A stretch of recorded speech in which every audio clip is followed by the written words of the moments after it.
prendre place. Je m'excuse du retard, du léger retard, mais c'est souvent incontournable quand c'était après les heures des bureaux. Alors, bonjour à tous et à toutes. C'est un honneur pour moi d'être parmi vous et de vous accueillir à la Fondation Aubin. Je me présente, je suis Monique de Ginet, sa vice-présidente depuis un peu plus d'1 an. Au nom de la Fondation Aubin, je tiens d'abord à vous remercier très chaleureusement et sincèrement de votre présence ici ce soir pour rendre hommage à Madeleine Parent, travailleuse, intellectuelle, syndicaliste. Elle était sociétaire émérite de la Fondation, un modèle, une amie. La Fondation lui tenait beaucoup à cœur en raison de Stanley Ryerson et Norman Bethune. Si vous voulez bien vous lever quelques minutes, je vous propose de commencer par une minute de silence en sa mémoire. It is my pleasure to welcome you tonight and to thank you very warmly for being here this evening. And I invited everybody to get up to start this celebration, this commemoration to Madeleine Parent by a minute of silence in her memory.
Merci beaucoup.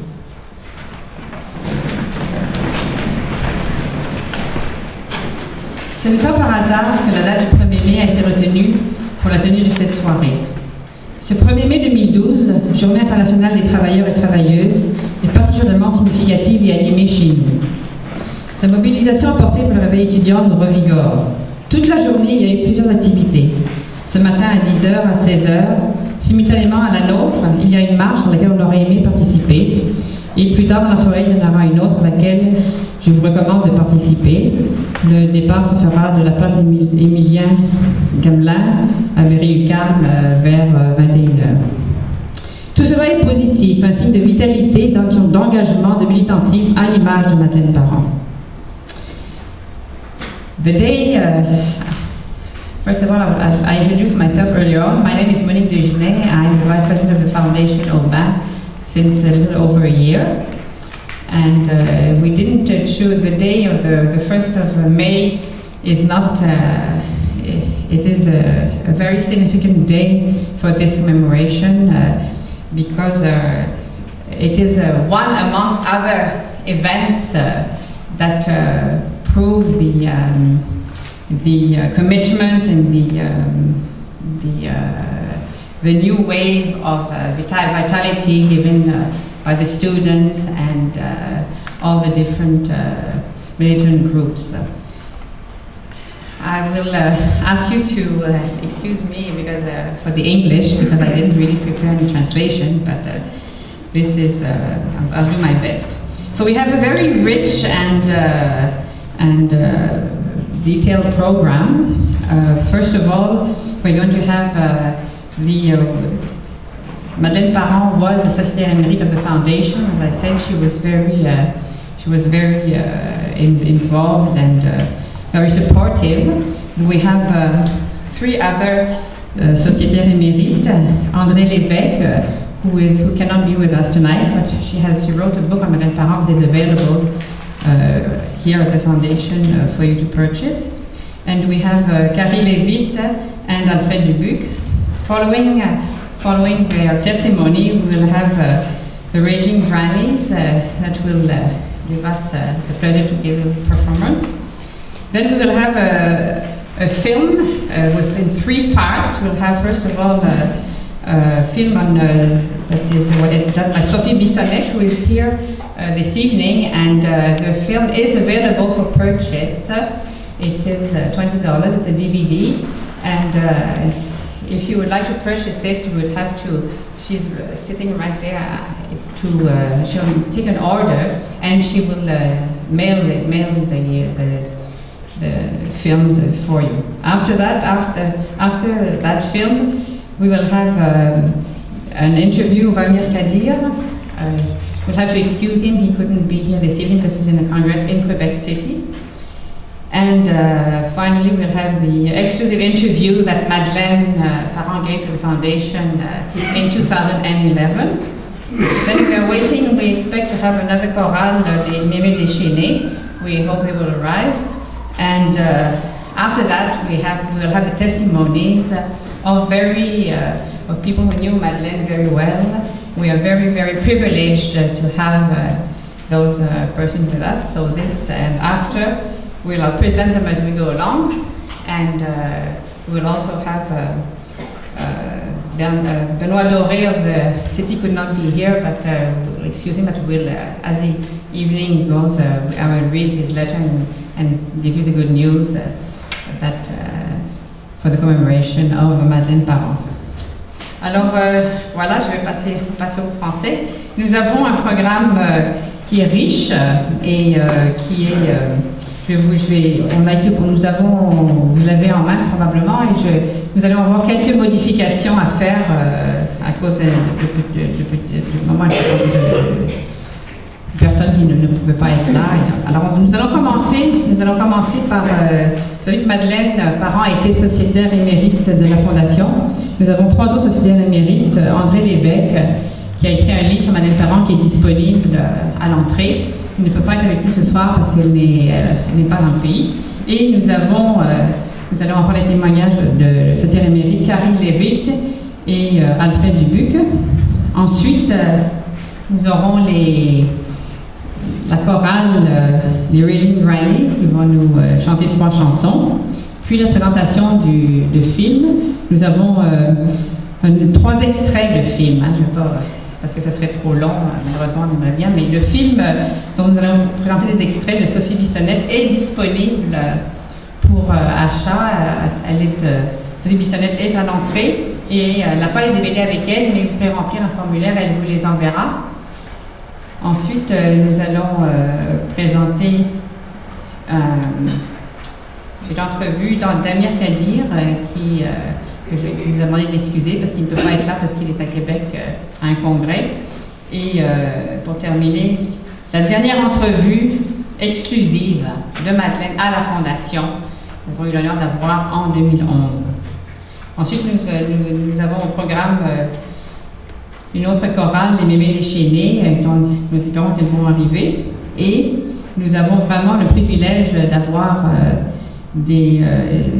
beaucoup de personnes très proches de Madeleine qui vont témoigner. Et nous avons certaines qui vont témoigner et d'autres qui peut-être sont trop émues pour parler, mais qui seront disponibles pour répondre aux questions. Alors, nous sommes vraiment je suis très touchée, très honorée. Nous sommes tous au nom de la Fondation heureux de pouvoir entendre ces témoignages de Madeleine qui va vivre pour toujours dans nos cœurs et qui est un exemple tellement pour nos jeunes d'aujourd'hui.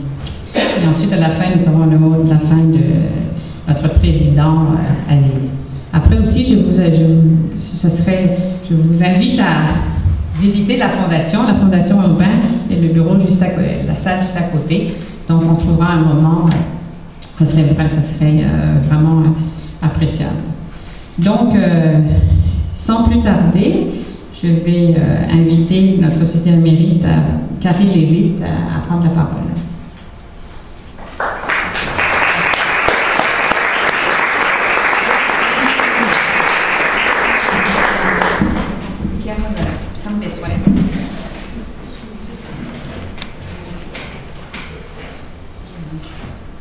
I am very honored to have been asked to welcome you here, and on the occasion of our salute to the life of Madeleine Parent. I think I would have refused the invitation from Aziz. He's very persuasive, but I really don't know what I'm doing here particularly. I think I'm mostly invited because I've lived so long. No, I mean, there is quite a lot to be said for living a very long life, because I have seen very many things in my very long life. But because today is May Day, and that's another reason I accepted, because on May Day I get a little sentimental, and I think of my childhood in Vienna in the late 1920s, when May Day was an extraordinary celebration. The whole town was celebrating. The marches took place, they went for hours. And I was a very proud member of a socialist children's organization called Kinderfreunde. And we marched every May Day, and I know a little white shirt and little black skirt and a little red something. So I'm wearing red today because it's May Day. In the morning, my father would go to look for the broom, and the broom would be converted into a flag by attaching a large red sheet to it and would be hung out of the window. But not our window only, but all the windows down the street. It was extraordinary. If I tell you that there were probably 100 or 200,000 people in those marches in the Red Vienna of my youth. And so I can, forgive me for being a little sentimental, because I get that way every May Day. And I have to remind you that my father, his name was Karl Polanyi. Many of you have heard of him. Some of you, I hope, have read his work, which is, I think, more important than ever for all of us today. My father was a socialist. I was raised in a socialist family, and I think I have remained a socialist all my life, and I will die.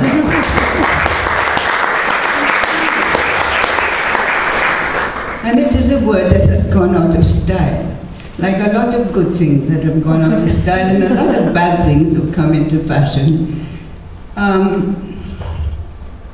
So that's really all I want to say to you today. I think it is very moving to be in this place, to look at that library, that amazing archive of so many movements, so many people, so much history, so much dedication all over the world, including in Canada here. So we're in a very special place here.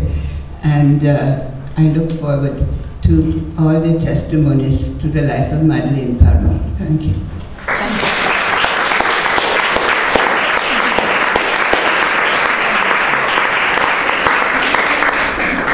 Monsieur Alfred Dubuc, Société à la Mérite, je vous invite à venir dire votre témoignage.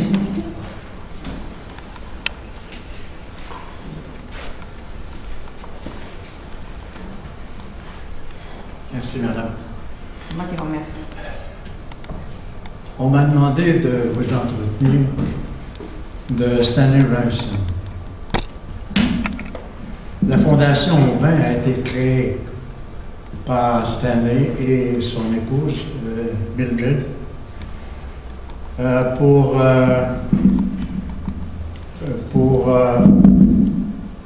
retrouver ensemble sa bibliothèque, sa maison et le petit pécule qu'il pouvait avoir. Et Stanley Ryerson et Mila ont tout donné à la Fondation. Et la Fondation survit justement grâce à cette donation importante. La partie la plus importante de la Fondation, c'était la maison. La maison de Stanley, leur dernière maison, de Stanley et Mila, qui a échu à nous, à la Fondation, et que nous avons vendu et qui nous permet de continuer l'œuvre de Stanley et de Milan. J'ai eu le privilège de rencontrer Stanley Ryerson durant les années 60. Il était encore au Parti communiste du Canada et il dirigeait une petite revue que l'on a ici dans la bibliothèque, le Marxist Quarterly. Et il nous avait demandé à quelques francophones universitaires de participer à la préparation et à la rédaction d'un numéro de cette revue. Ce que j'avais fait avec plaisir. Parce que ce qui me rapprochait de Stanley, c'est que mon domaine de spécialisation comme historien était l'histoire économique. Et l'histoire économique et sociale. Et je ne pouvais faire autrement que de rejoindre par là les problèmes d'histoire politique. Et cette histoire globale, traitant à la fois du politique, du social et de l'économie, était une voie pour arriver au marxisme. Le matérialisme historique, sur le plan intellectuel, est justement cette approche globalisante de l'histoire et qui nous permet de mieux comprendre les mouvements des sociétés, non seulement sur le plan politique, mais plus profondément sur le plan social et le plan économique. Stanley s'apprêtait à quitter le Parti communiste quand je l'ai connu, plus tard, un peu plus tard, mais toujours durant les années 60, pour toutes sortes de raisons. Pour des raisons théoriques en partie, et ce qui a été l'occasion pour lui de quitter le parti, ça a été l'invasion de Prague par les troupes communistes en 68. Stanley n'avait pas d'autre revenu que celui que lui versait le Parti communiste, parce qu'il était dans le parti comme l'intellectuel du parti. Non pas un intellectuel éthéré dans les nuages, mais un intellectuel qui s'occupait, et c'était sa tâche, de la formation des travailleurs, de la formation des membres du parti, de la formation des syndicalistes aussi. Et ces deux volumes les plus importants, qui ont valeur de véritables livres d'histoire que bien des historiens ont négligés pour des raisons idéologiques, ces deux volumes, même si à l'origine ils étaient dirigés pour la formation des membres du parti, sont des œuvres de première valeur en histoire du Canada. Et je vous en recommande fortement la lecture. Les deux ouvrages ont été publiés d'abord en anglais, parce que Stanley s'exprimait mieux en anglais, mais ils ont été traduits ensuite en français. Il y a aussi un ouvrage collectif qui a été écrit en l'honneur de Stanley Ryerson. Lorsque Stanley a quitté le parti, donc, il cherchait une nouvelle voie pour son activité. Il a commencé à être chargé de cours à l'Université d'Ottawa. Puis, un jour, il est venu à l'UQAM. J'étais directeur du département d'histoire à ce moment-là. Et il a demandé s'il était possible pour lui d'enseigner au département. Et moi, ça me faisait grand plaisir d'appuyer sa candidature. au département d'histoire et effectivement, il est entré au département.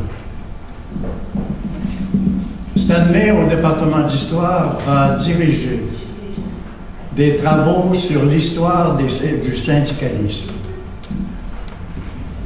Il y aura une petite revue qui fait témoignage de ces travaux que dirigeait Stanley avec ses étudiants sur l'histoire politique du mouvement ouvrier.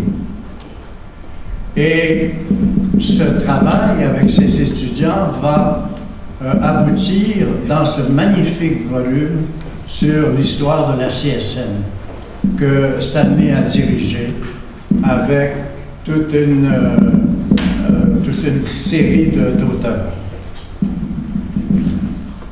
Stanley, et c'est une erreur fondamentale du département d'histoire de l'UQAM, Stanley ne pouvait pas enseigner le matérialisme historique dans notre département. C'est honteux, je le reconnais, mais il s'était formé au département, merci, il s'était formé au département un groupe de profs, le groupe des 6, parmi lesquels se trouvaient les membres de toutes sortes de mouvements marxistes-léninistes. Et ces gens-là, le groupe des 6, s'arrangeaient pour monopoliser tous les cours un peu théoriques en histoire, et en particulier le cours sur le matérialisme historique. C'est une honte, et je n'ai pas de peine à le dire, c'est une honte parce que Stanley Ryerson aurait été tellement plus compétent que ces marxistes-léninistes qui voulaient enseigner la ligne du parti. Stanley Ryerson s'était défait de cette et je ne sais pas s'il l'a jamais eu, cette ligne, ce respect de la ligne du parti. Je ne connais pas sa trajectoire au Parti communiste, mais je sais que depuis qu'il en était sorti, il n'y avait pas chez lui cette étroitesse d'esprit que certains de mes collègues du département d'histoire tenaient. Voilà comment j'ai connu Stanley Ryerson, comment j'ai été peut-être un peu avec lui dans sa trajectoire à la fin de sa vie.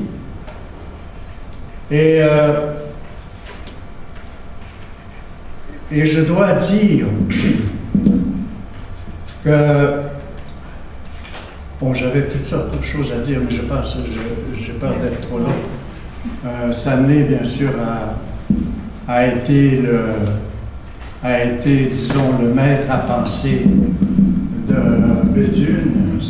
Béthune a découvert le marxisme ici à Montréal par sa fréquentation de Stanley Ryerson. Je pense que j'en ai assez dit, d'autres vont parler ce soir. J'ai été peut-être un peu trop long. J'ai voulu attirer votre attention donc sur cet intellectuel et cet homme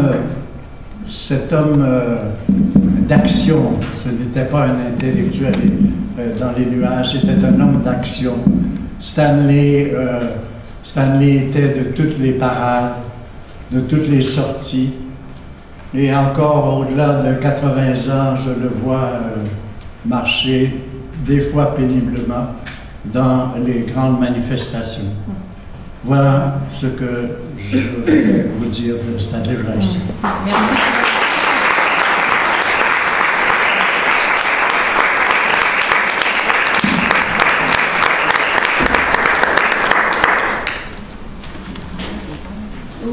En parlant de livres, je vais vous rappeler que je vais encore excuser André Lévesque. C'était la mairie qui voulait vraiment être parmi nous ce soir, qui aurait aimé parler. Mais son livre parlera pour elle. Nous allons maintenant inviter notre chorale, les Raging Crimes, avec venir